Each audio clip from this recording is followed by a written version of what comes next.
So now we can move on to the topic of fortuitous events. Okay? So when we talk about fortuitous events, these are simply events which cannot be foreseen, or even if foreseen, are inevitable. Okay, technically, there are two kinds of fortuitous events. We have the fortuitous event per se, or acts of man, which are acts independent of the will of the debtor, but not necessarily independent of the will of other human beings. No, so one example of this would be armed robbery by armed men. No, okay, and we also have the force majeure or acts of God. Okay. Force majeure or acts of God simply refer to events which are totally independent of the will of all humans, such as earthquakes, volcanic eruptions, etc. Okay? And for purposes of the law on oblicon, the words fortuitous event and force majeure are used interchangeably. Okay? So they both technically mean the same thing. Okay? So what are the requisites in order for party to be first, the general rule in case of fortuitous events. Okay, a party or any person shall not be liable in case there is loss or damage which is brought about by a fortuitous event. Okay, so let's say you're a debtor and you're obligated to deliver a thing, and the thing is lost because of an earthquake. Then you are not liable because it's not your fault that the earthquake, that the thing was lost due to the earthquake. Okay? Now, that is only the general rule. There are exceptions. Of course, under the law, in case there is a delay or default or fraud, negligence, or contravention of the tenor, then the debtor will be liable even if the thing is lost due to a fortuitous event. Okay, if the debtor was supposed to deliver by a certain date and he did not so deliver on that date and the thing was lost due to an earthquake, then he is liable for that loss. Okay? Second, the debtor is also liable for loss or damage because of fortuitous event if he has promised to deliver the thing to two or more persons who do not have the same interest. Okay? The law punishes the debtor for his evident bad faith. Okay?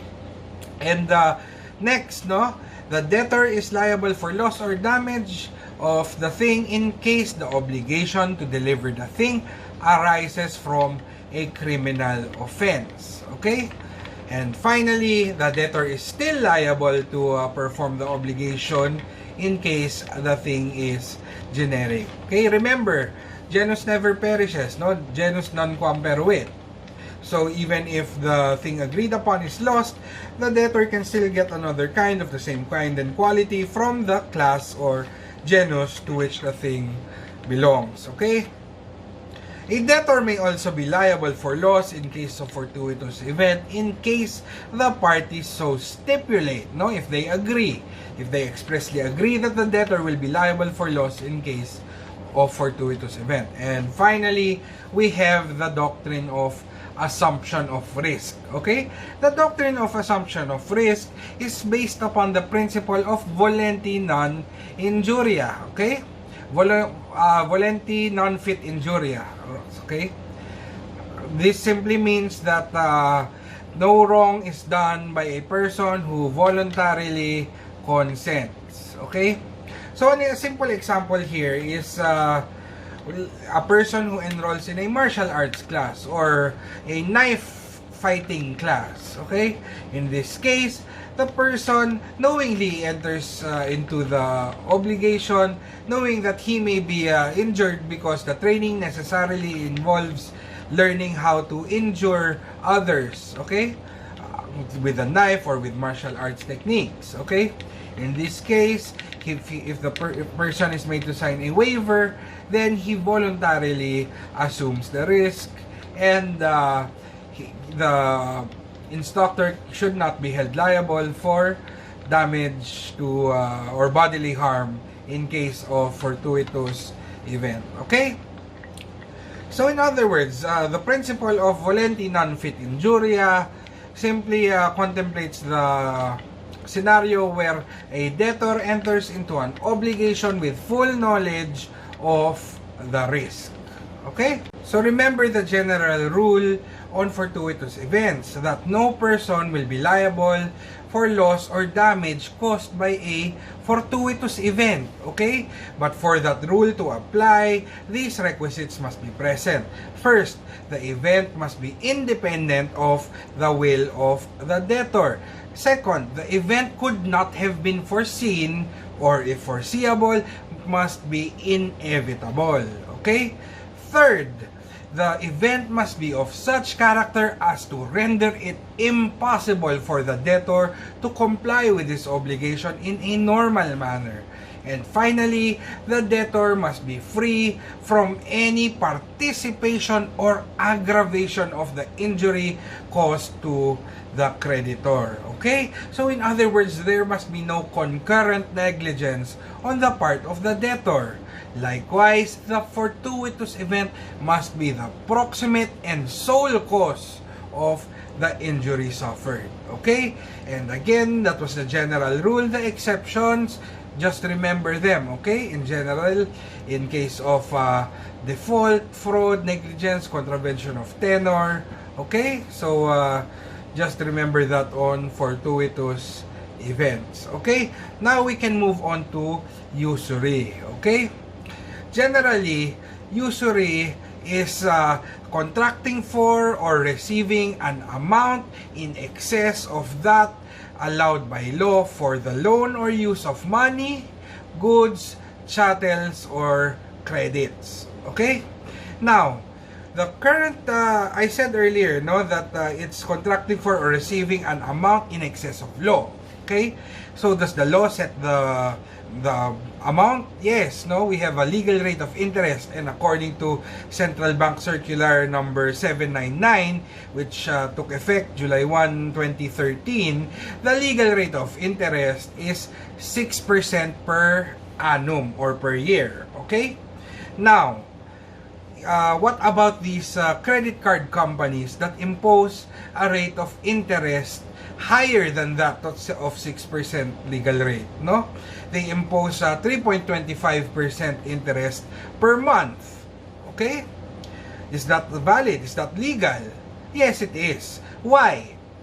Because we have Central Bank Circular number 905, which was enacted in 1982 and took effect in 1983, if I'm not mistaken, no? And the effect of this Central Bank Circular was to suspend the usury law.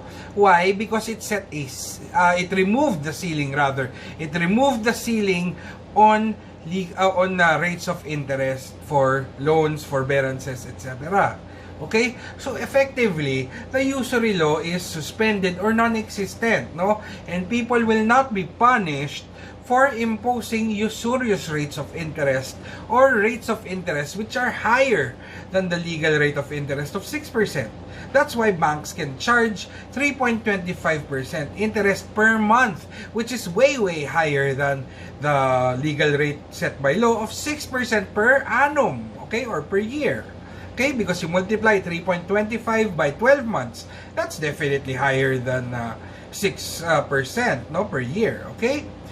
Now, despite that, no, despite the fact that banks and other lenders are allowed to impose a rate of interest which is higher than that set by law, the Supreme Court in the cases of Almeda versus Court of Appeals, as well as Macalinaw versus BPI and other cases, no, has said that this authority, no, this Central Bank Circular number 905 does not mean that it does not grant blanket authority to lenders to impose rates which will unduly enslave their borrowers or lead to a hemorrhaging of their assets. In other words, the effect of those pronouncements is that the Supreme Court can equitably reduce the interest charged against certain debtors in case the interest rates are found to be iniquitous,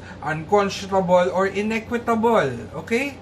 So if it shocks the conscience, no, if the interest rate is shocking to the conscience, then the Supreme Court may equitably reduce that rate of interest. Okay? Now, please just refer to my episode on loan if you want to learn more about the rules on interest. Okay? So, usury law is suspended, and while lenders may impose rates of interest higher than that of the legal rate of 6% per annum, they should not impose rates that are unconscionable or iniquitous. Otherwise, they may be equitably reduced by the court. Again, may. Okay? So, now we can move on to a presumption set by law, no? In case a creditor receives or gives a receipt for the principal, okay, without indicating or without reserving his right to the interest, this gives rise to a presumption that the interest has been paid. Also, if the principal gives a receipt for a later installment in case of an obligation to be paid in installments, receipt of that installment leads to the presumption also that prior installments have also been paid. Okay? However, these are only disputable presumptions which may be overcome by proof to the contrary. They are not conclusive presumptions. Okay? Now, these presumptions do not apply in the following cases. Okay? First, of course, if there is an oral or written reservation by the creditor, because he has already reserved his right either to the interest or to the prior installments. Okay? Second, if the receipt issued by the creditor does not state that it is issued for a particular installment, even if it is dated. Okay? You cannot just infer that the date indicated there refers to the installment concerned. Okay? Next, no, we have in case the receipt given by the creditor is only for part of the principal. Okay? In order for the presumptions mentioned earlier to apply, it must be a receipt for the whole of the principal in order for the presumption that interests have been paid to apply. Okay? But if the receipt is only for part of the principal, the presumption does not apply. Okay? Finally, no, not yet. Number 4, no? In case of payment of taxes for a current year does not lead to the presumption that the taxes for previous years have been paid. Okay? And finally, in case that non-payment has actually been proven. Okay? Of course, the presumptions will not apply because now there is proof to the contrary. Now we move on to the remedies of the creditor in case of protection of his credit. Okay? What are the remedies of the creditor to protect his credit? Because the law says that the creditor is given remedies to protect his credit. Okay, and the very first one is, of course, to exhaust all the assets or properties of the debtor. Okay, he can use the various legal remedies available, such as attachment. No. Second, no, there is what is known as action subrogatoria. And action subrogatoria refers to the right of the creditor to be subrogated to all the rights of the debtor, no, to protect his credit. Now, take note, in case of action subrogatoria, the creditor does not become the creditor of the third person. Okay? The creditor merely acts in the place of the debtor. Okay? So, for action subrogatoria to take place, the following are the requisites. First, of course, there must be a debt owing from the debtor to the creditor. Second, the creditor is prejudiced by the inaction of the debtor to run after or proceed against a third person who owes the debtor. Okay? Third, no? The creditor has exhausted the properties of the debtor. Okay?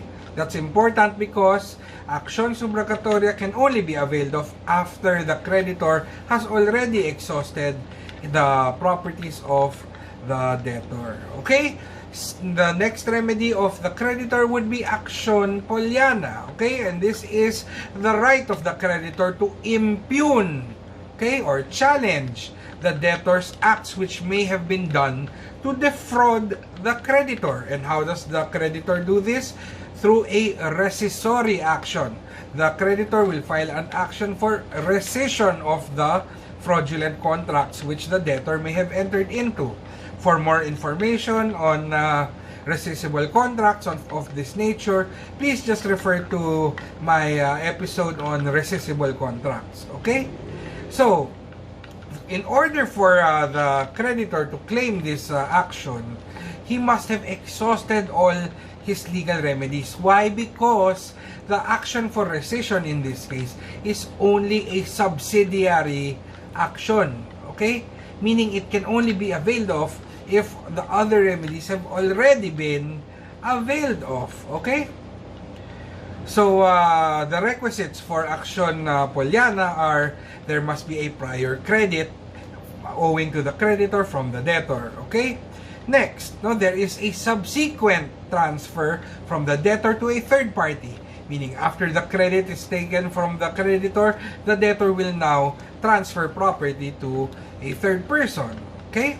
Next, the creditor must have no other legal remedy. Okay?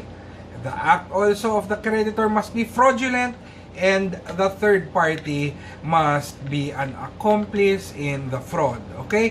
Why must he be an accomplice? Because transfers made to third parties who are in good faith are valid or may be valid in general. Okay? And it is generally the third person who has connived in the fraud or who is in bad faith that can be compelled to return the object. Okay?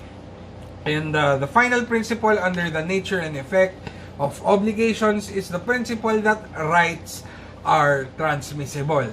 Okay? As a general rule, rights are transmissible. Okay? However, there are exceptions. The exceptions are the situations where rights may not be transmitted. Okay? First exception is when transmission is prohibited by law. Okay? Such as when they are purely personal in nature, like contracts of agency or partnership or comodatum. You may refer to my videos on these topics for more information. Okay? Or rights may not be transmitted when there is a stipulation by the parties. Okay? One example would be the gym memberships. Gym memberships cannot be transmitted from one person to person, based on the ones I have seen. Okay? That's a common stipulation that I have seen in gym memberships. Okay? So the parties, by stipulation, may agree that rights are not transmissible. Okay? So that's it for the nature and effect of obligations. Okay? After this, we can proceed to the kinds of obligations. So I hope you have picked up a thing or two, and I hope to see you again soon. Okay? Bye!